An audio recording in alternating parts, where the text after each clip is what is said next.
ኢሳ አልመሲህ ይሉታል።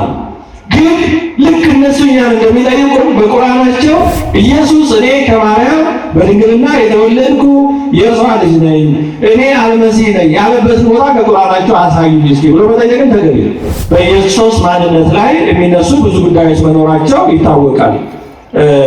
እንደው ይህንን በሶስቱ አብርሃማዊ ሃይማኖቶች በሚባሉት መካከል ያለው ዋና ልዩነት በክርስቶስ ማንነት ላይ የተመሰረተ ነው። እንደሚታወቀው እስልምና፣ አይሁዳዊነትና ክርስትና ናቸው እና ዋና ጉዳይ የመሲሁ ማንነት የክርስቶስ ማንነት ነው።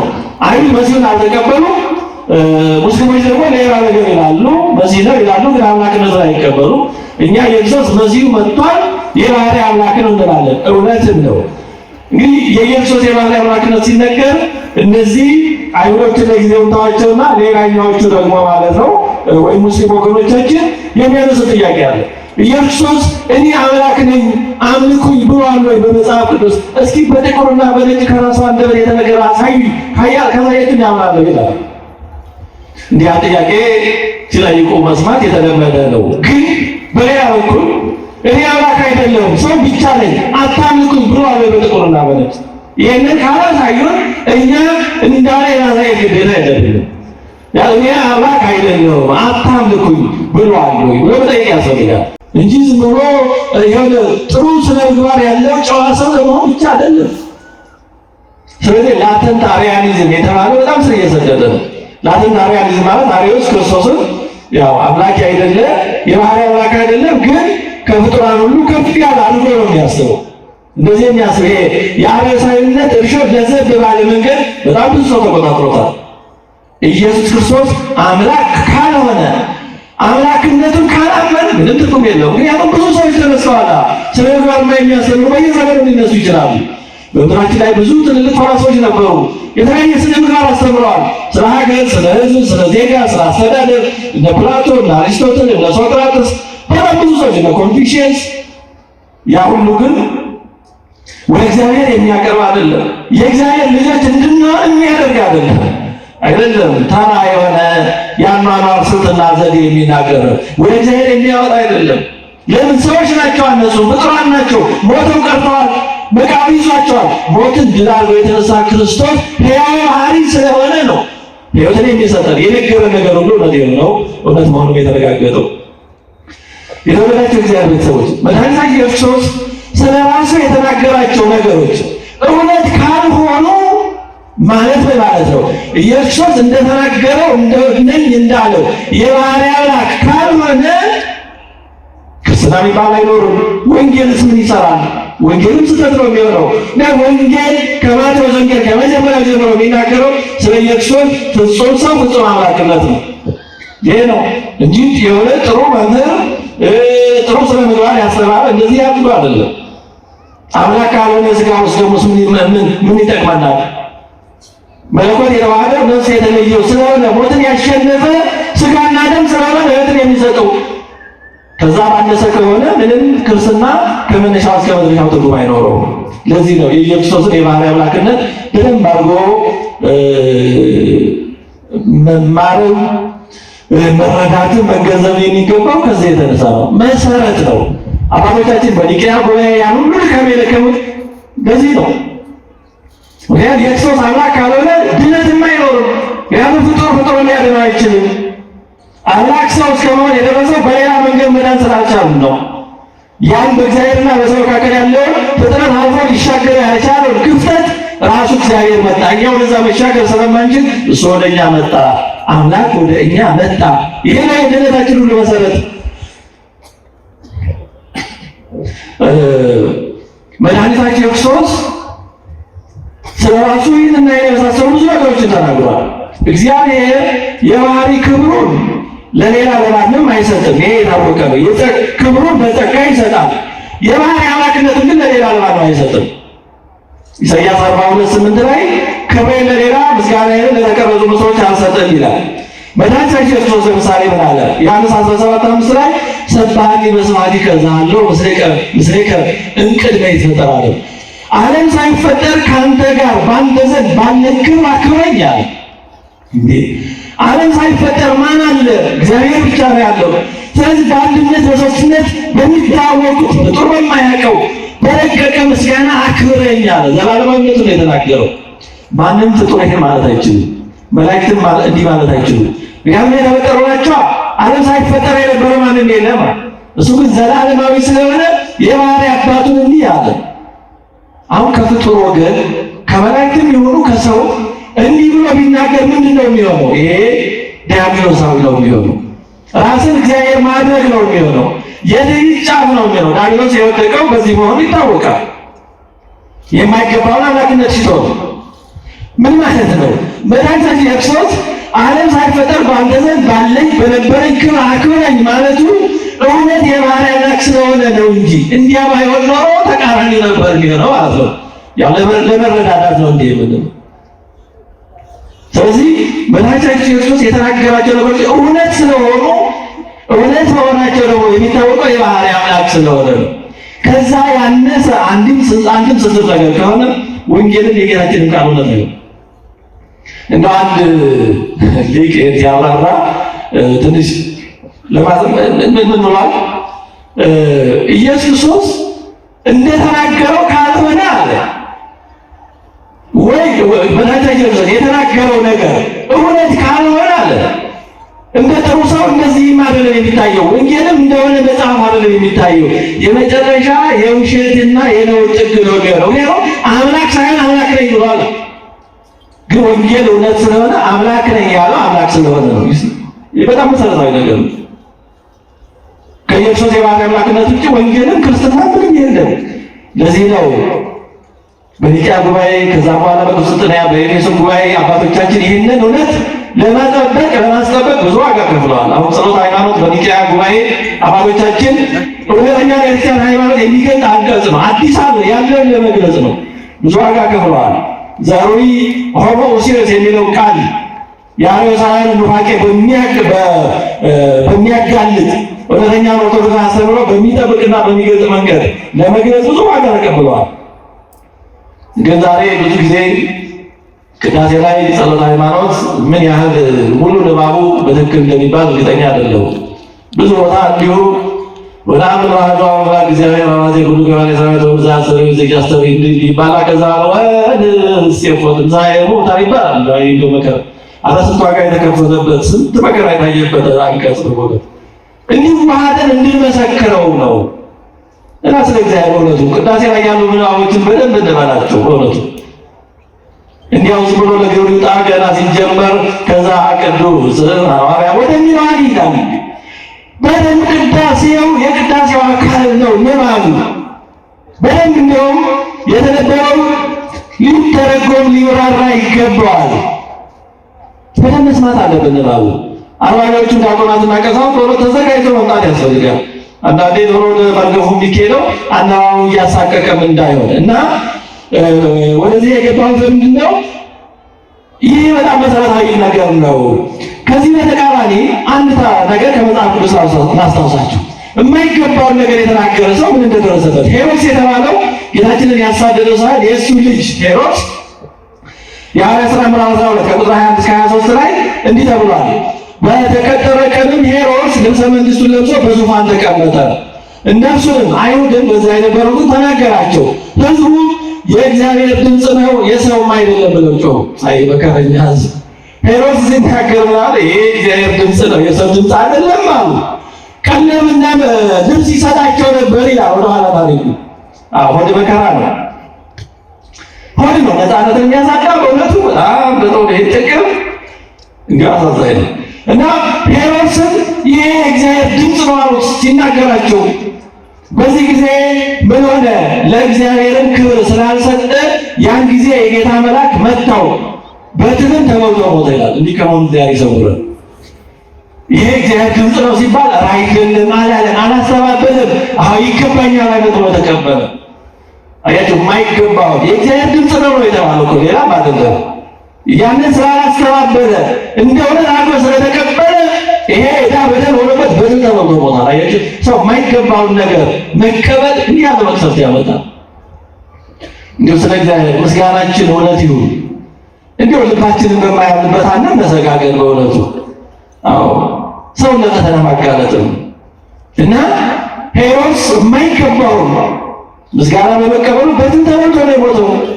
ስለዚህ መድኃኒታችን ክርስቶስ ያላቸውን ነገሮች ሊል የሚችለው በእውነት የባህሪ አምላክ የሆነ እሱ ብቻ ነው። አይሁድም ይህን ተረድተው ነበረ። በዮሐንስ ወንጌል ምዕራፍ 5 ቁጥር 17-18 ላይ ሰንበትን ስለቻለ ብቻ አይደለም ራሱን ከእግዚአብሔር ጋር አስተካክሎ እግዚአብሔር አባቴ ነው የእግዚአብሔር ልጅ ነኝ ስላለ ስለዚህ ነው ሊወግሩት የነበረው ይላል። አያችሁ አይሁድ መድኃኒታችን ክርስቶስ እኔ እግዚአብሔር ልጅ ነኝ ሲል ምን ማለት እንደሆነ ገብቷቸዋል። ለምን? የእግዚአብሔር ልጅ ከሆነ እግዚአብሔር ነው። በባህሪ አንድ ናቸው ማለት ሰው የሚወልደው ባህሪውን ነው። የምንወልደውና የምንሰራ ይለያያል። ለምሳሌ ሰው ወንበር ሊሰራ ይችላል። ወንበሩን ግን ወለደው አይባልም። ወንበሩ የእጁ ስራ ነው። ወንበሩ እሱን አይመስልም። እሺ ሰው ደግሞ አሻሽሎ ሐውልት ሊሰራ ይችላል። ሐውልቱ ራሱ የሆነ ሰው ሊመስል ይችላል። ግን እስቲ ሐውልት የፈለገ እሱን ቢመስል እሱን አይደለም። ፎቶው እሱን ቢመስልም እሱን አይደለም። የሚሰራው ነው። ሰው የሚወልደው ግን ምንድን ነው? ሰው የሚወልደው ምንድን ነው? ሰው ነው። ልጅ ነው። ልጁ ምንድን ነው? ባህሪ ሰው ነው አይደለ? ሰው ሌላ አይወልድም። ከብት የሚወልደው ከብት ነው። ወፍ የሚወልደው አንድ ነገር የሚወልደው ራሱን ነው፣ ባህሪውን ነው። ያን ባህሪ ነው። ስለዚህ መድኃኒታችን ኢየሱስ ክርስቶስ የእግዚአብሔር ልጅ ነው ማለት በባህሪ አንድ ነው። በፍጥረት ዘንድ አስገኝና ተገኝ፣ ወላዲና ተወላዲ መቀዳደም አለ። በእግዚአብሔር ዘንድ ግን እንዲህ ያለ ነገር የለም። አሁን ይሄ ከህሊና ውጭ ነው፣ ልንረዳው አንችልም። ወደ እግዚአብሔር አብን ብንሄድ እግዚአብሔር አብ ዘላለማዊ ነው፣ ወልድም ዘላለማዊ ነው፣ መንፈስ ቅዱስም ዘላለማዊ ነው። ግን አብ ወልድን ሲወልድ መንፈስ ቅዱስን ሲያጠር ከዛ በፊት ጊዜ ነበር ወይ? እንዴት ብሎ ነው? ልንደርስበት አንችልም። እግዚአብሔር ሁል ጊዜ ያለ ነው። እንዴት ነው አንድ ነገር ሁል ጊዜ ዝም ብሎ ቢኖረው? ይህን ማወቅ አንችልም። ለምን?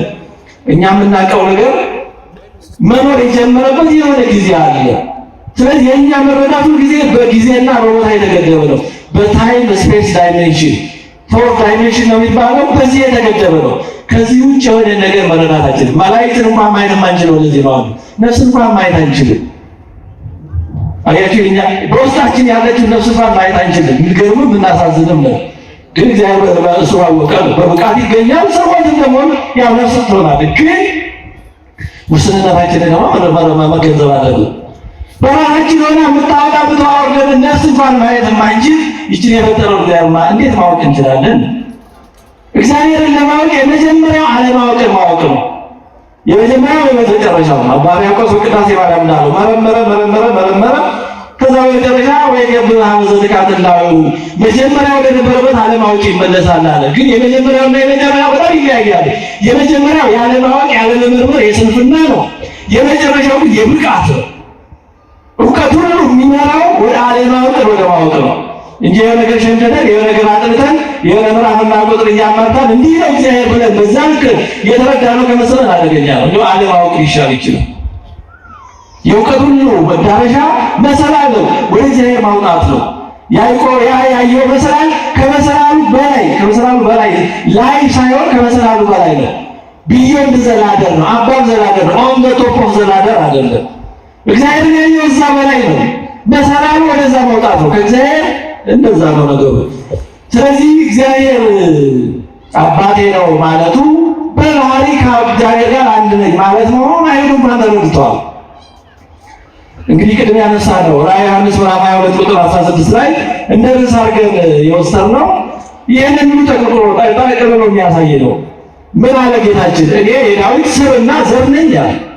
ትውላቸው እግዚአብሔር ሰው ማንኛው ይቀድማል? አሁን ከስርና ከዘር ስር ነው የሚቀድመው ለአንድ ተክል ወይስ ዘር? ስሩ ከየት ይመጣል? ስሩ ከየት ይመጣል? ዘሩስ ከየት ይመጣል? ስሩ በቅሎ አድጎ ሳያፈራ።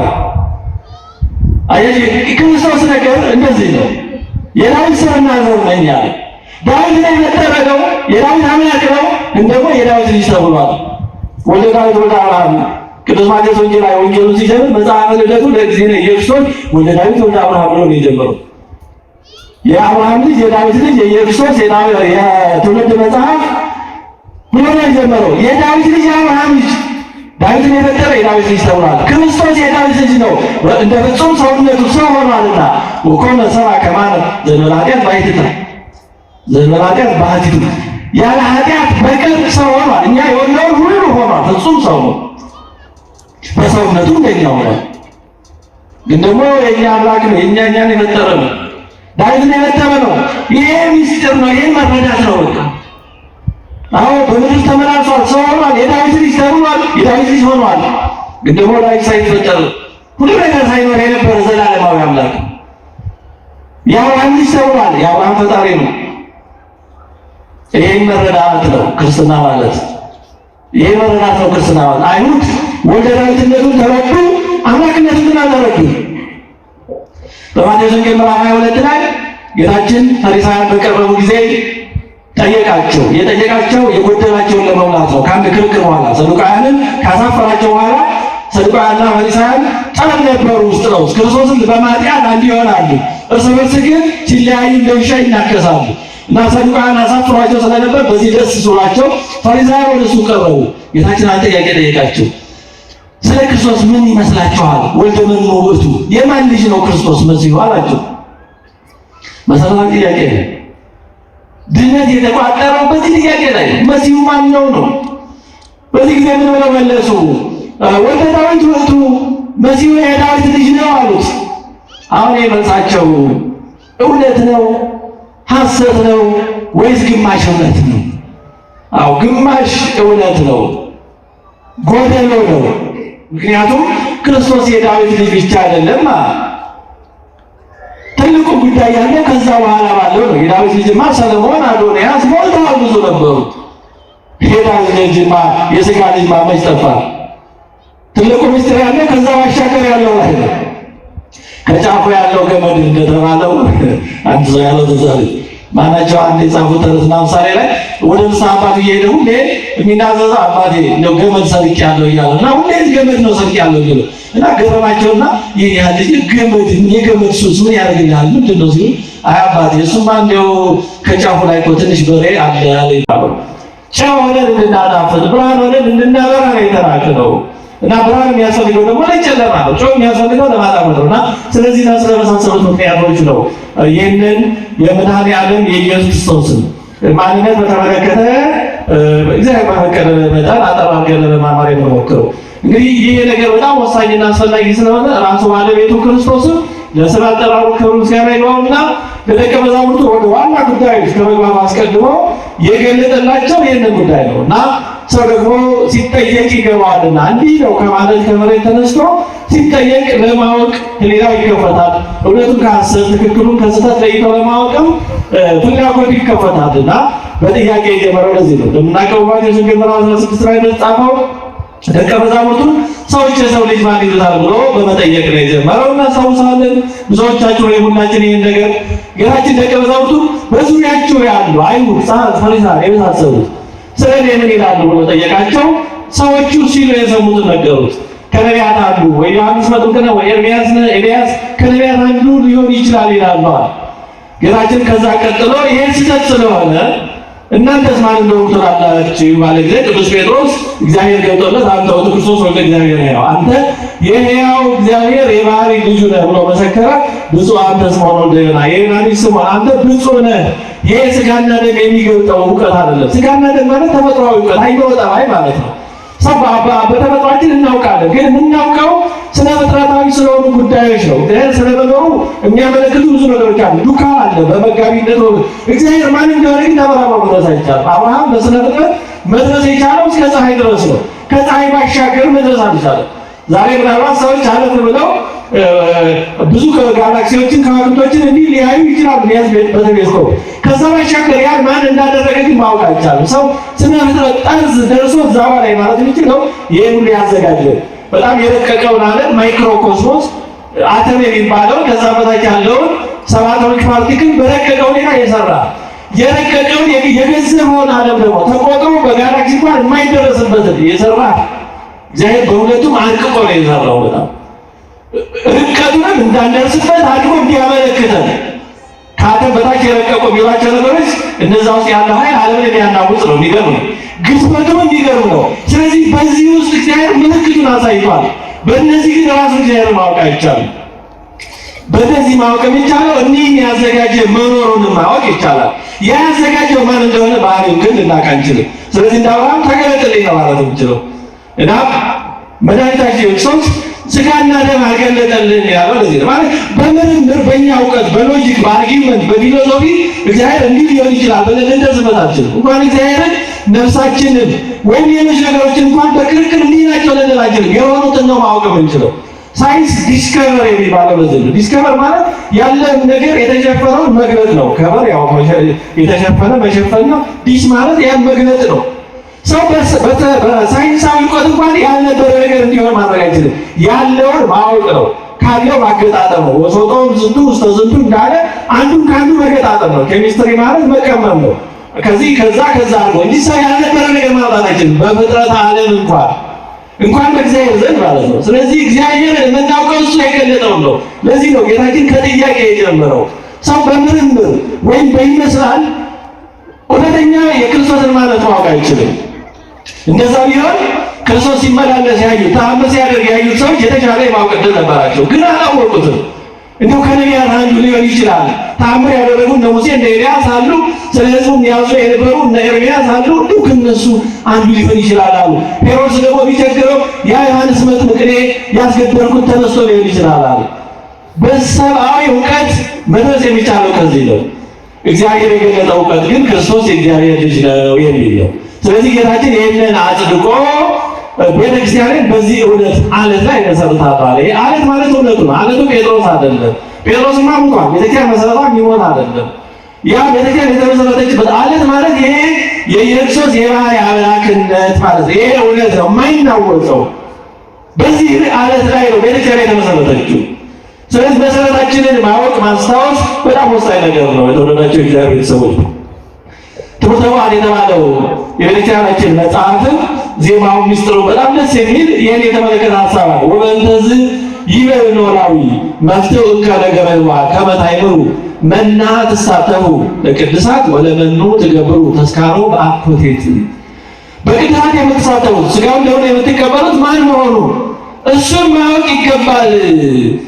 እረኛው መምህሩ ይህን ማሳወቅ ይገባል። ማወቅ ማሳወቅ ይገባል። ወለመኑ ትገብሩ ተስካሮ በአኮቴት በጸሎተ ቅዳሴ የክርስቶስን ሕማም ሞቱን ያን ሁሉ ነው የምንኖረው እና ያንን ሥጋውን ደሙን የምንቀበለውን ሞተ ተነሳ የምንለው ማንነቱን ማወቅ ተገቢ ነው። አለዛ የማን ሥጋና ደም ነው የምንቀበለው ማንን ነው የምናመልከው የሚለውን ማወቅ በጣም አስፈላጊ ስለሆነ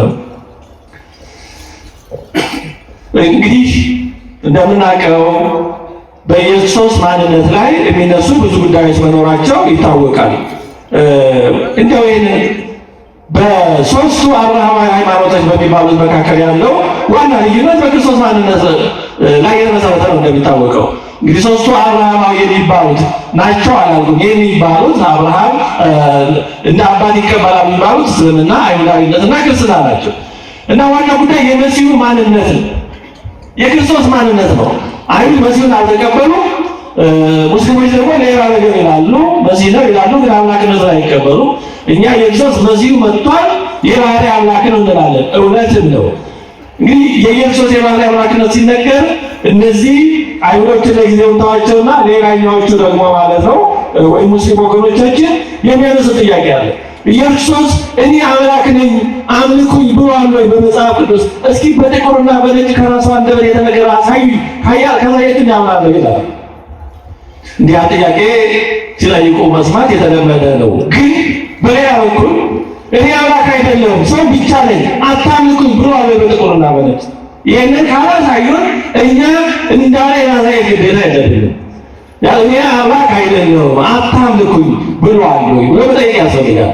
መጽሐፍ ምሳሌ ላይ ለሰነፍ እንደ ስንፍና አትመልስለት ይላል። ምክንያቱም ለመረዳት ካልፈለገ ሰው ብታስረዳ ማረም አይጥመውም፣ ውሃም ያንቀዋል። ሰው ካልፈለገ ውሃው ይወፍርበታል፣ ካልፈለገ ማረም ይመርበታል።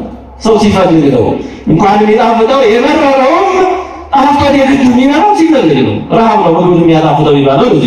ስለዚህ ላልፈለገ ሰው የግድ የጌታው ቅዱሳት በከረባት ነው የተባለው እንደዚህ ነው እና እኔ አምላክ አይደለም ያለበትን አሳዩ ነው መጠየቅ ተገቢ ነው መልሶ። እንደገና ከዚህ ጋር ደግሞ በእነሱ ኢየሱስ ክርስቶስ መሲህ አለ መሲህ ይሉታል፣ ኢሳ አለ መሲህ ይሉታል። ግን ልክ እነሱ እኛን እንደሚጠይቁ በቁርአናቸው ኢየሱስ እኔ ከማርያም በድንግልና የተወለድኩ የእርሷ ልጅ ነኝ፣ እኔ አልመሲህ ነኝ ያለበትን ቦታ ከቁርአናቸው አሳዩኝ እስኪ ብሎ መጠየቅም ተገቢ ነው። አለዚያ እንደዚህ ያለ ነገር በጥቁርና በነጭ ካልተጻፈ ስለ ኢየሱስ እነሱ የሚሉት ነገር ትክክል አይደለም ማለት ነው። ያው በጥቁርና በነጭ የተጻፈ አሳዩኝ የሚሉ ስለሆነ ግን እነሱ በመጽሐፋቸው ስለ አምላካቸው የሚያምኑት የማይክሉት ነገር ያን በተመለከተ መጽሐፍ ቅዱስ ምን ይላል፣ ኢየሱስ ስለዛ ምን ይላል የሚለውን ማየት ግን የጋራ ሊያግባባ የሚችል ነው። ምን ማለት ነው? ለምሳሌ በእነሱ መጽሐፍ ስለ አምላክ የተነገሩ ነገሮች አሉ። ምን ተብሏል? ለምሳሌ መጀመሪያና መጨረሻው ማን ስለመሆኑ መጽሐፋቸው ቁርአን ማለት ነው ምዕራፍ 57 ቁጥር 3 ላይ ይላል እርሱ አላህ ማለት ነው የመጀመሪያ ነው የመጨረሻው እርሱ ነው። ስለዚህ የመጀመሪያው የመጨረሻው አላህ ነው ብለው እነሱም ያምናሉ። ታዲያ ይሄ ኢየሱስን በተመለከተ በመጽሐፍ ቅዱስ ምን ተብሏል? ኢየሱስ ስለዚህ ምን ብሏል ነው ዘጸአት ምዕራፍ 3 ቁጥር 13-14 ላይ ይሄ እየተነገረ ነው የሚታወቅ ነው። እግዚአብሔር ለሙሴ ራሱ በገለጠ ጊዜ ያለና የሚኖር ማለት ዘላለማዊ አምላክ ሕያው ባህሪ ያህዌ ብሎ ነው ራሱ የገለጸለት።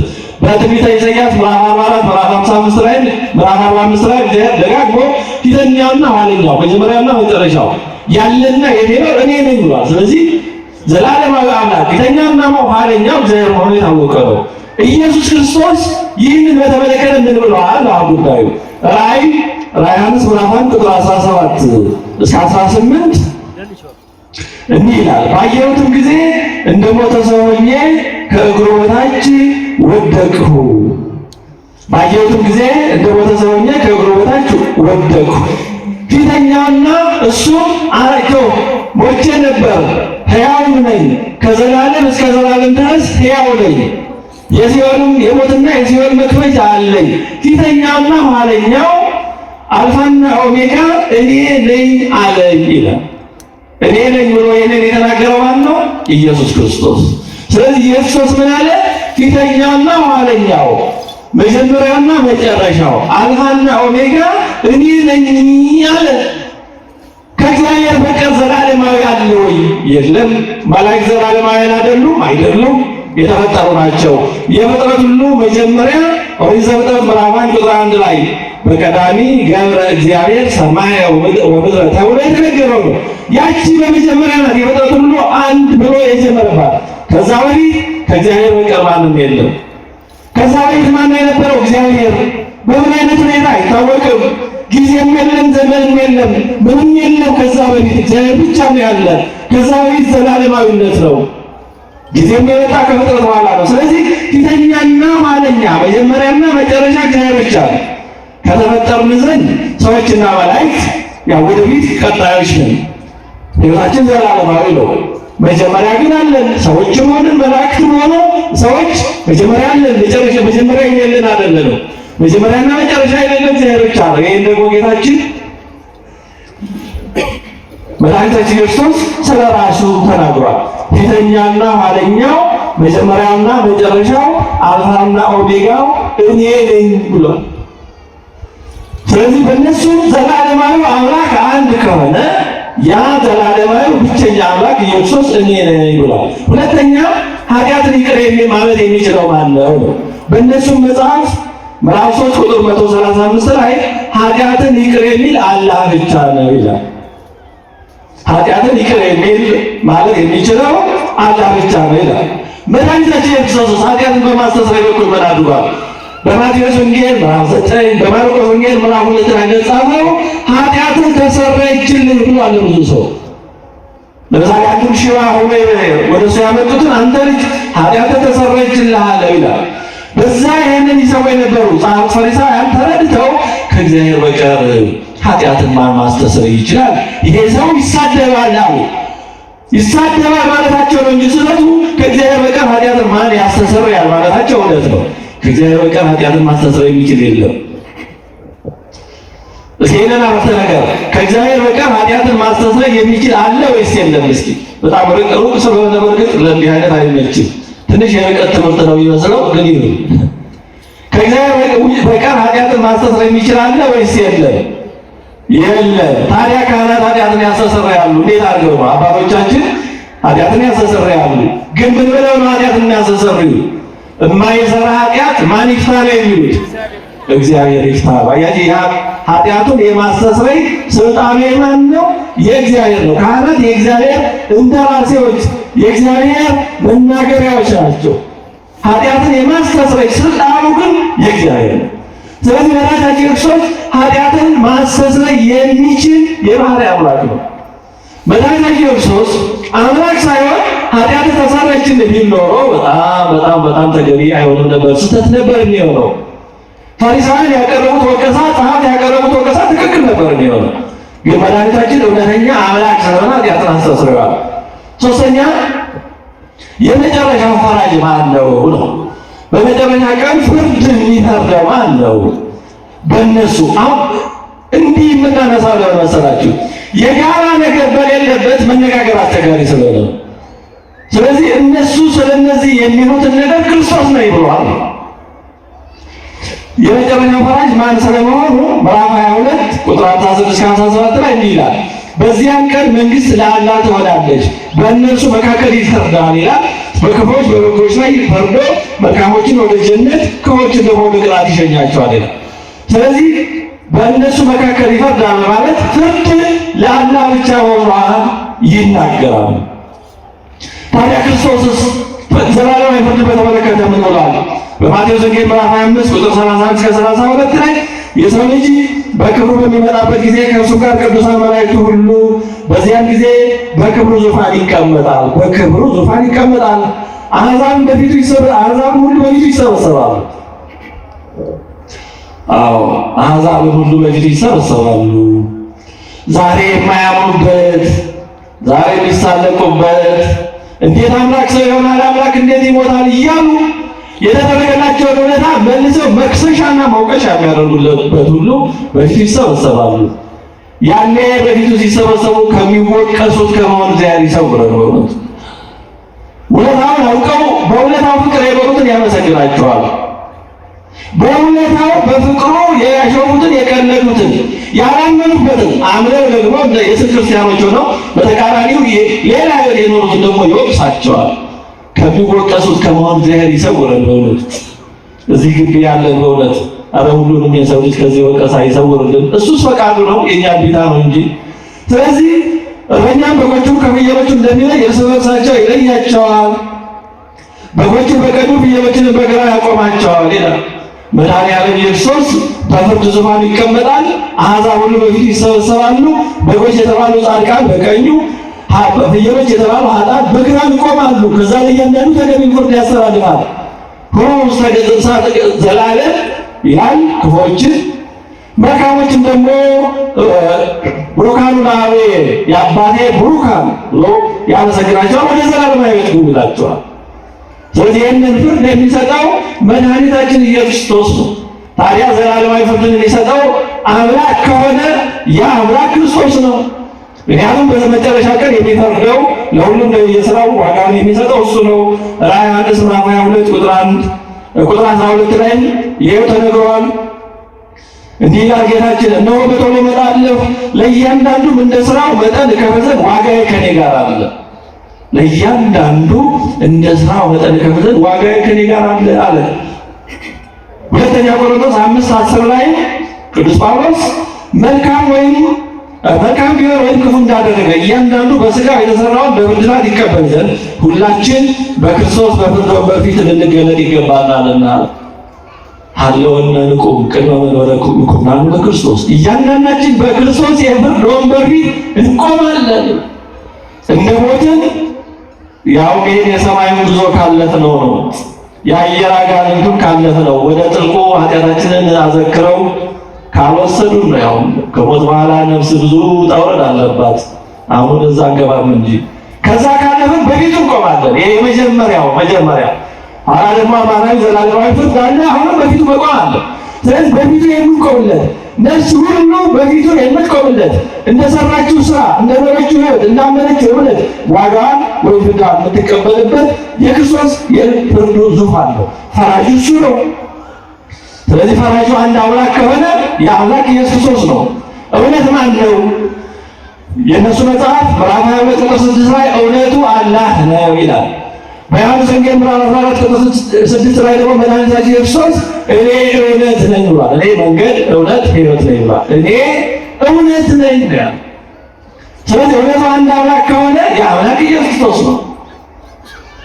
ያ እውነተኛ አምላክ ያ እውነት ኢየሱስ ክርስቶስ ነው።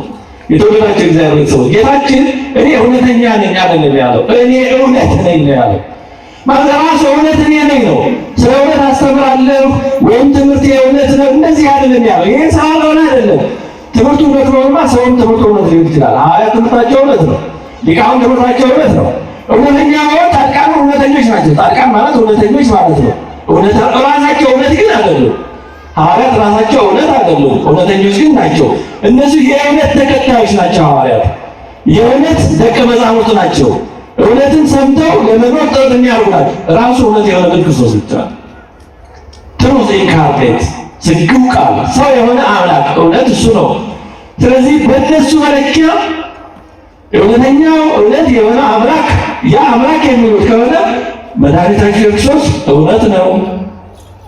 ሙታንን የሚያነሳቸው አለ። አምስተኛ ይሄን ብንጨምር በእነሱ መጽሐፍ ምዕራፍ 22 ቁጥር 7 ላይ ለሙታን ሕይወትን የሚሰጠው እርሱ አላህ ነው። አባቱ ጋር እየኖረ አባቱ ጋር መኖር ምን ማለት እንደሆነ ስላልገባው በቃ ስለመመለሱ አልተነገረም። በእውነቱ ሦስቱ የጠፉት ተመልሰዋል እና እየቀደስን እያስቀደስን እየሰበክን እየተሰበክን በዚህ ብሎ ልንጠማጀ እንዲህ ያለው አጠማ ከባድ ያ አለ ያለ የመሰለ ወፍራም ይሻል ነው የሚባለው ጠጉራም ይሻል ጠጉራም ይሻል አለ የመሰለ እንደዛ እንዳለው ነው። እና ፈሪሳውያን አላቸው ታዲያ ዳዊት ልጁ ከሆነ አምላኬ እንዴት ይለዋል አለ። ምክንያቱም ዳዊት ሰሎሞንን አምላኬ ይላል አላለ። አንድ አባት ልጁ ጌታዬ አምላኬ ይለዋል አይልም። ልጄ በማቆራጦ ሊጠራ ይችላል፣ ግን ማንም ሰው ልጁን አምላኬ አይልም ሊልም አይገባም። ስለዚህ ዳዊት መሲሁ ክርስቶስ ልጁ ብቻ ከሆነ የሱስ ዘር ብቻ ከሆነ እንዴት አምላኬ ያለዋል? መልሳቱ ጌታችን የጠየቃቸው ይህን ጉድለታቸውን አውቀው እንዲሞሉ ነበር። እነሱ ግን የቀረቡት ለማወቅ ሳይሆን ለማሳጣት ለመክሰስ ስለሆነ አልተጠቀሙም።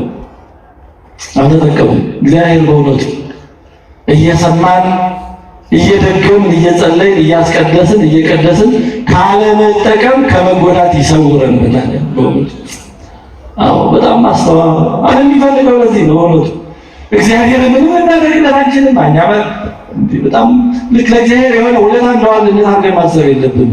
ምንም እሱ ምናደርግለት ነገር ይሄ ሁሉ ለኛ ነው እና ያንን መረዳት አለብን። በዮሐንስ ወንጌል ምዕራፍ 8 ቁጥር 56-59 ላይ እንቅድመ የተወለደ አብርሃም አለ እንኳን አብርሃም ሳይወለድ ያለው ብሏል። በጣም ተደጋግሞ የተነገረ ነው። ቶማስ ጌታዬ አምላኬ ብሎታል። ዮሐንስ ወንጌል ምዕራፍ 20 ቁጥር 28-29 ጌታዬ አምላኬ ሲለው አይተው አላለም። ነዋ ሌላ አምላክ ያልሆነ ቢሆን ኖሮ አይተው የአምላክ አይደለም ማለት ነው የነበረበት። በሐዋርያት ሥራ ምዕራፍ 14 ላይ ቅዱስ ጳውሎስና በርናባስ ካደረጉት ተአምር የተነሳ እነዚህ አማልክት ናቸው፣ አማልክት ተመሰሉ ሰብአው መጽዋ ብለው አማልክት ሰዎችን መስለው እንደነሱ ልማድ እንደ ግሪኮች አማልክት ልማድ ሚቶሎጂ አማልክት ሰዎችን መስለው ተገለጡ የሚሉ ተረት ነበራቸው። እንደዛ ሆነው መስሏቸው ሊሰውላቸው ሲሉ ቅዱስ ጳውሎስና በርናባስ ልብሳቸውን ነው የቀደዱት። እኛ የልዑል አምላክ ባሪያዎች አገልጋዮች ነን፣ አማልክት አይደለንም አምላክ አይደለንም ብለው እሪ ብለው እንዳይሰሙ ያደረጓቸው። አዎ መድኃኒታችን ክርስቶስ ግን ጌታዬ አምላኬ ሲባል አንተ ስላየህ ነው ያመንከው።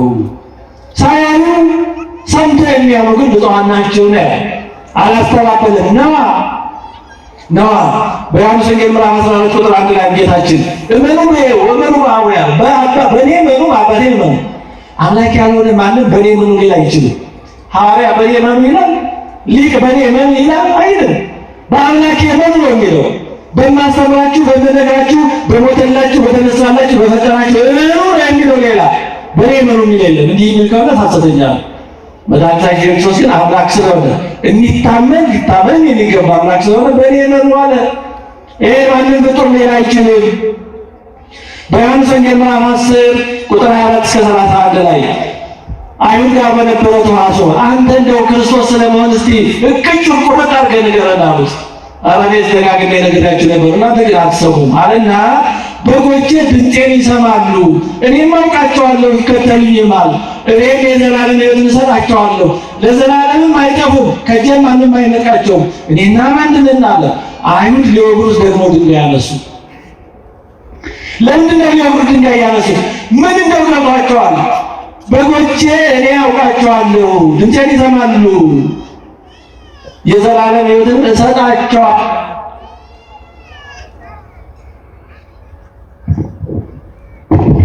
የዘላለም ሕይወትን እሰጣቸዋለሁ አለ። ይሄ በብሉይ ኪዳን ስለ እግዚአብሔር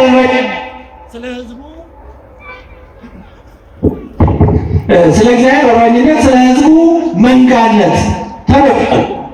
አይሁድ ያን ያውቃሉ። መዝሙር 94 ቁጥር 6-7 ላይ ይሄ ኑ እንስገድ፣ ለእርሱ እንገዛ፣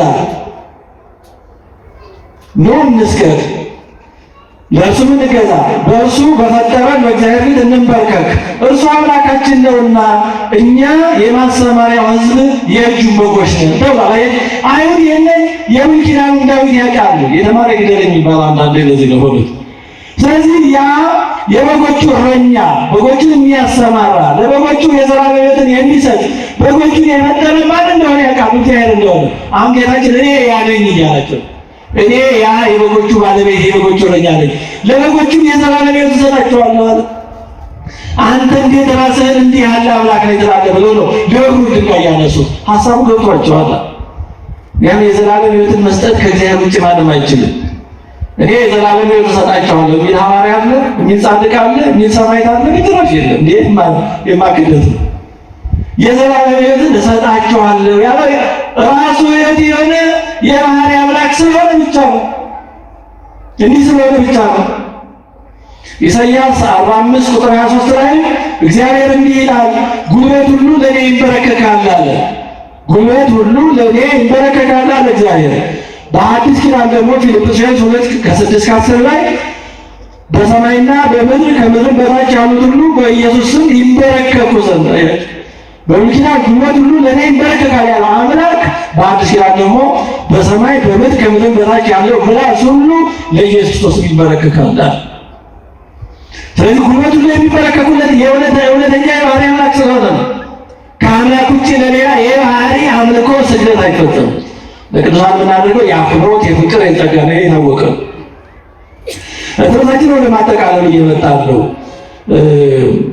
በዮሐንስ ወንጌል ምዕራፍ 18 ከቁጥር 4-16 ላይ ደግሞ አይሁድ ሊይዙት በመጡ ጊዜ ጌታችን ማንን ትፈልጋላችሁ አላቸው። የናዝሬቱን ኢየሱስን ነው የምንፈልገው ሲሉ እኔ ነኝ አላቸው። እኔ ነኝ ሲላቸው ምን ተፈጠረ ይላል? ሁሉም በግንባራቸው መሬት ላይ ወደ ኋላቸው ወደቁ ይላል። አዎ የእግዚአብሔር ጠላቶች ወደ ኋላ ነው የሚወድቁት ይላል። አንድ ልጅን ሲያብራራ ለይሁድ ሆሞ የታፈሩ ፈፋደ ፍጡር እንዳለው የእግዚአብሔር ጠላቶች ወደ ኋላ ነው የሚወድቁት። በኋላ የሚወድቅበትን ስለማያይ ይጎዳል። የእግዚአብሔር ወዳጆች አገልጋዮች ደግሞ ቢወድቁ እንኳን ወደፊታቸው ነው የሚወድቁት። በደብረ ታቦር ሦስቱ ሐዋርያት የወደቁት በፊታቸው ነው። በፊታቸው ወደቁ ይላል። እያዩ ነው የሚወድቁት። ሰው ከእግዚአብሔር ጋር ሆኖ ቢወድቅ እንኳን የሚማርበት ወደፊት የሚሄድበት የሚያድግበት ነው ይማራል። ቅዱስ ጴጥሮስ ከድቀቱ ተምሯል። ይሁዳ ግን ከድቀቱ አልተማረም። ሰው ከእግዚአብሔር ጋር ሆኖ ቢወድቅ እንኳን ይጠቀም፣ ወደፊት ነው የሚወድቀው። ያድጋል፣ ወደፊት ይራመዳል፣ ይማራል። የእግዚአብሔር ጠላቶች ደግሞ ወደ ኋላ ነው የሚወድቁት። ስብርብር ብለው በማያውቁት ሁኔታ ነው የሚወድቁት እና እኔ ነኝ ሲላቸው ነው የወደቁት። ለምንድን ነው የወደቁት ነው? እኔ ነኝ ሲላቸው እንዴት ይወድቃሉ? እኔ ነኝ የሚለው ቃል ወይም ስም የእግዚአብሔር ስም ነው።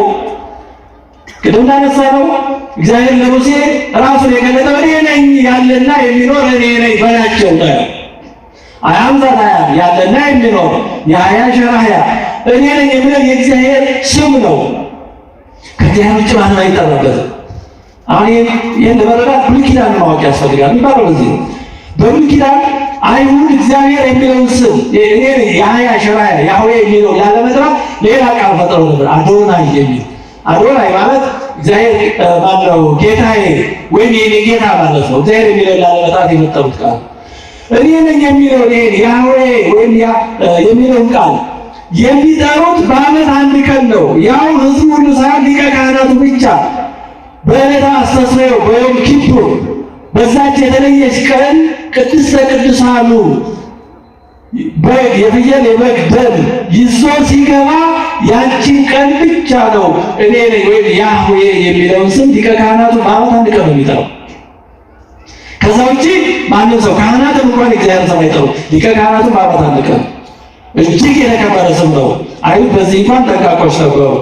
ሌላ ነገር እያበላሹ ነው እንጂ በተለይ ከምርኮ ከተመለሱ በኋላ ይህን በጣም ተጠንቅቀው ነበር የያዙት።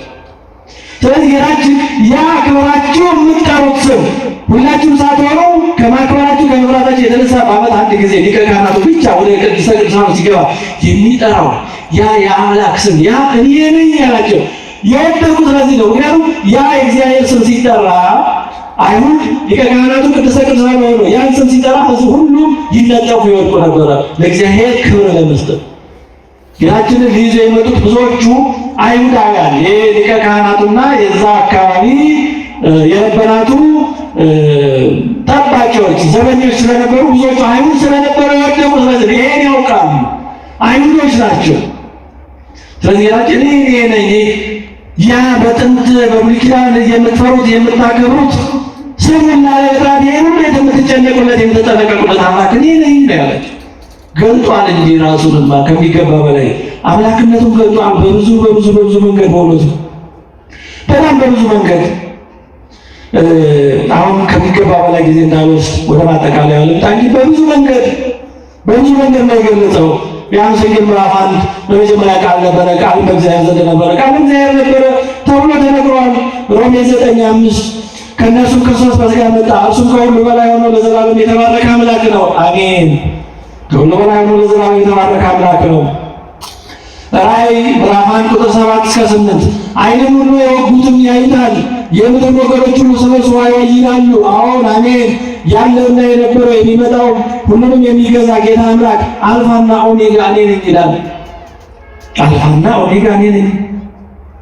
መጀመሪያውና መጨረሻው ፊተኛውና ኋለኛው ኢየሱስ ነው።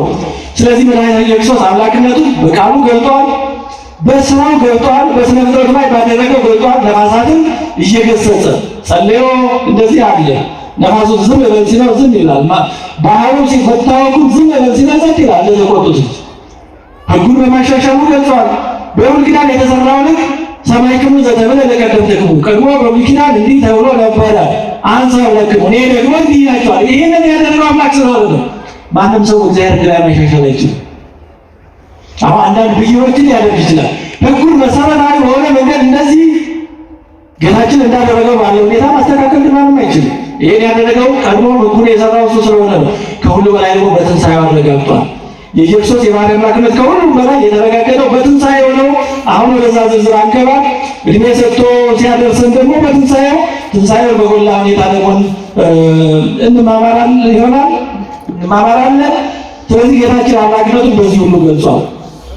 በመጨረሻ ማነሳው አንድ በጣም ትንሽ ጉዳይ ታዲያ እንዲህ ከሆነ ጌታችን ለምን ወደ አባቱ ጸለየ? አምላክ ከሆነ ከኔ ይበልጣል ለምን አለ? ከአባቱ ያነሰ እንደሆነ የሚያሳዩ ነገሮችን እሱና ደቀ መዛሙርቱ ለምን ተናገሩ? ለምን እንዲህ ያለ ነገር በወንጌል ነው? ለባጭሩ ትንሽ ምክንያቶች ላስታውሳችሁ። ጌታችን እንዲህ ያለ የትህትና ነገሮችን የተናገረው ያደረገው ከብዙ ምክንያቶች የተነሳ፣ አንደኛ ለአርቆተ ትስብእት ማለት ሰው መሆኑን ለማስረዳት ነው። እንደ ሰው ካልኖረ ሰው መሆኑ በምን ይታወቃል?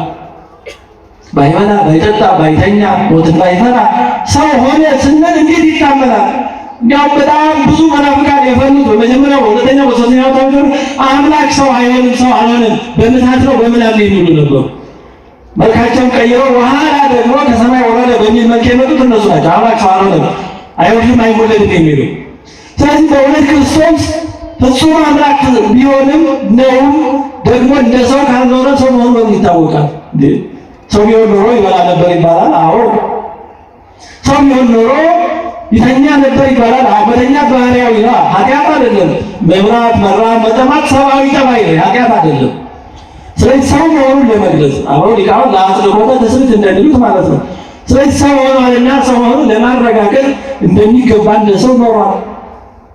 እንደዚህ ባያደርግ ኖሮ ሰው ሆኖ በጎላ በተረዳ ነገር ለማመን ወይም ደግሞ በዚህ ዙሪያ የሚነሱ መናፍቃንን ለማሳመን ለመርታት ያስቸግር ነበረ። እግዚአብሔር ሁሉን ያውቃልና መድኃኒቱን አስቀድሞ አደረገልን። ሌላ ሁለተኛው ስለ ሰማያዊ ደካማነት ነው። የሚሰሙት ሰዎች በጣም ደካሞች ስለነበሩ ወደ እነሱ ደረጃ ዝቅ እያለ ብዙ ጊዜ ተናግሯል። ለምሳሌ ጌታችን ከፍ ያለ ነገር ሲናገር ይቆጡ ነበር። አብርሃም ሳይወለድ እኔ ያለው ሲላቸው ሊወግሩ ድንጋይ ያነሱ ይላል። ለኒቆዲሞስ ሰው ዳግመኛ ካልተወለደ በቀር ወደ እግዚአብሔር መንግሥት ሊገባ አይችልም ሲለው ኒቆዲሞስ ረቀቀበት። እንዴት ብሎ ሰው እሱ የሚያውቀው ልደት አንድ ልደት ነው። ስለ ሥጋውና ደሙ ሲያስተምራቸው ጌታችን አይሁድ ምን አሉ? የሚያስጨንቅ ንግግር ነው እንዴት ብሎ ነው እያሉ ተጨነቁ። ከፍ ያለ ነገር ሲናገራቸው ይጨነቃሉ። ገና ደካሞች ነበሩ። ዛሬም እንደዚህ አይነት ሰዎች እንኖራለን እስከ ዓለም ፍጻሜ ድረስ። ስለዚህ ጌታችን ወደዛ ደረጃ ዝቅ እያለ ያስተማራቸው ትምህርቶች ስላሉ ከዚህ የተነሳ ጌታችን ራሱን ዝቅ አድርጎ ሲናገር ደግሞ ደስ ብሏቸው የሰሙት ነበረ። ለምሳሌ መድኃኒታችን ክርስቶስ ራሱን ዝቅ አድርጎ እኔ ከአባቴ ካየሁት በስተቀር ሌላ ምንም ነገር አላደርግም፣ ከእሱ እንዳየው አደርጋለሁ ሲላቸው ብዙ ሰዎች በትምህርቱ አመኑ ይላል። ዝቅ ብሎ ወደ እነሱ ደረጃ ሲነግራቸው ብዙ ሰዎች አሉ። ስለዚህ ጌታችን የመጣው ራሱን ለማስደነቅ፣ ሰዎችን ለማስገረም፣ ለማስደነቅ ማንነቱን እንዲህ በታምራት በጣም ማንነቱን ገልጦ በቃ አማራጭ አሳልፎ ለማሳመን አይደለም። እግዚአብሔር የፍቅር የእውነት የነጻነት አምላክ። እንዳውም አንድ ፊክ ሲያብራራ ጌታችን ለምን ደጋግሞ በምሳሌ ያስተማረ የሚለው ሲያብራራ በትምህርቱ ርቀትና እንዲህ ባለ ሁኔታ ሕሊናችን ሳያምንበት በቃ ተገርመን ተደንቀን ወደ ማመን እንዳንሄድ ነው ይላል። እግዚአብሔር ለነጻነታችን ይህን ያለው የሚያስበው ነው። እግዚአብሔር አስገድዶ እንደዚህ እንዲያው አጨናንቆ ማሳመን አይፈልግም። እንደዛ ቢሆን ሁሉም የግድ ማሳመን ይችል ነበር። እንዲህ ባለ ነገር እግዚአብሔር አይደሰት። እግዚአብሔር የፍቅር አምላክ ስለሆነ ሰው አውጥቶ አውርዶ ወዶ ፈቅዶ በሚያደርገው ነው ቢደሰት። ለዚህ ነው የአማንያንም ሌሎችም ሁሉ ቢታቸው። ስለዚህ ስለ ሰማያዊ ደካማነትም ጌታችን እንዲህ ዝቅ ብሎ የተናገራቸው ያደረጋቸው ነገሮች አሉ። ሌላው ሶስተኛው ስለ ትህትና ነው። እኔ ዋህነኝ ከኔ ተማሩ እያለ ትህትና በተግባር ለማስተማር ዝቅ ያሉ ነገሮችን አድርጓል። የደቀ መዛሙርቱን እግር አጥቧል። የመጣ ይህንንም ያስተምረን ስለሆነ እንዲሁም አራተኛ በቅድስት ሥላሴ ዘንድ አንድ አካል ብቻ ያለ አድርጎ ከመረዳት ስህተት እንጠበቅ ዘንድ ነው። አሁን የተጠቀለለ ማለት ሶስትነት የሌለው አንድ ገጽ ወደ ማለት እንዳንሄድ እኔ ከአባቴ ዘንድ መጣሁ በአባቴ ዘንድ ያየሁትን እንጂ ሌላ አላደርግም እያለ እሱ ብቻ ሳይሆን አባቱ እንዳለ ከአብ የሚወጣ የእውነት መንፈስ እያለ ነገረ ቅድስት ሥላሴን በምንረዳበት መንገድ ስለተናገረ ስለዚህ ከአባቱ ዘንድ እንደመጣ እንደተላከ እንዲህ እያደረገ የተናገረው ከዚህ የተነሳ ነው። ሌላው አምስተኛ ከእግዚአብሔር የተለየ መስሎም እንዳይታሰብ እሱ ታምራት ሲያደርግ አምላክነቱን ሲገልጥ ሌላ አምላክ እንዳይመስላቸው። አንዱ ችግራቸው ይሄ ነበር።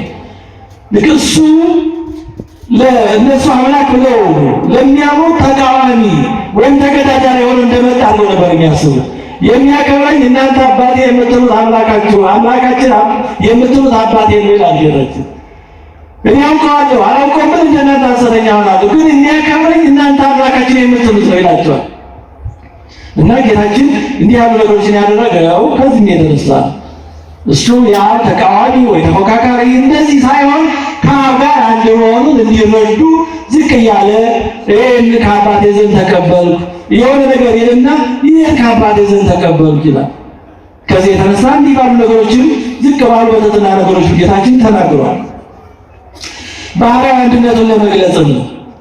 አንድ ስለሆነ ጌታችን ከአብ ጋር እንዲህ ያሉ ነገሮችን ተናግሯል። ለምሳሌ ጌታችን ምን አለ? በዮሐንስ ወንጌል ምዕራፍ 5 ቁጥር 19 እስከ 20 ወልድ ከራሱ ሊያደርግ ምንም አይችልም፣ ያ የሚያደርገው ሁሉ ወልድ ደግሞ ይሄን ያደርጋልና ይላል። ይሄን አንስተን እንጨርሳለን ትምህርታችን።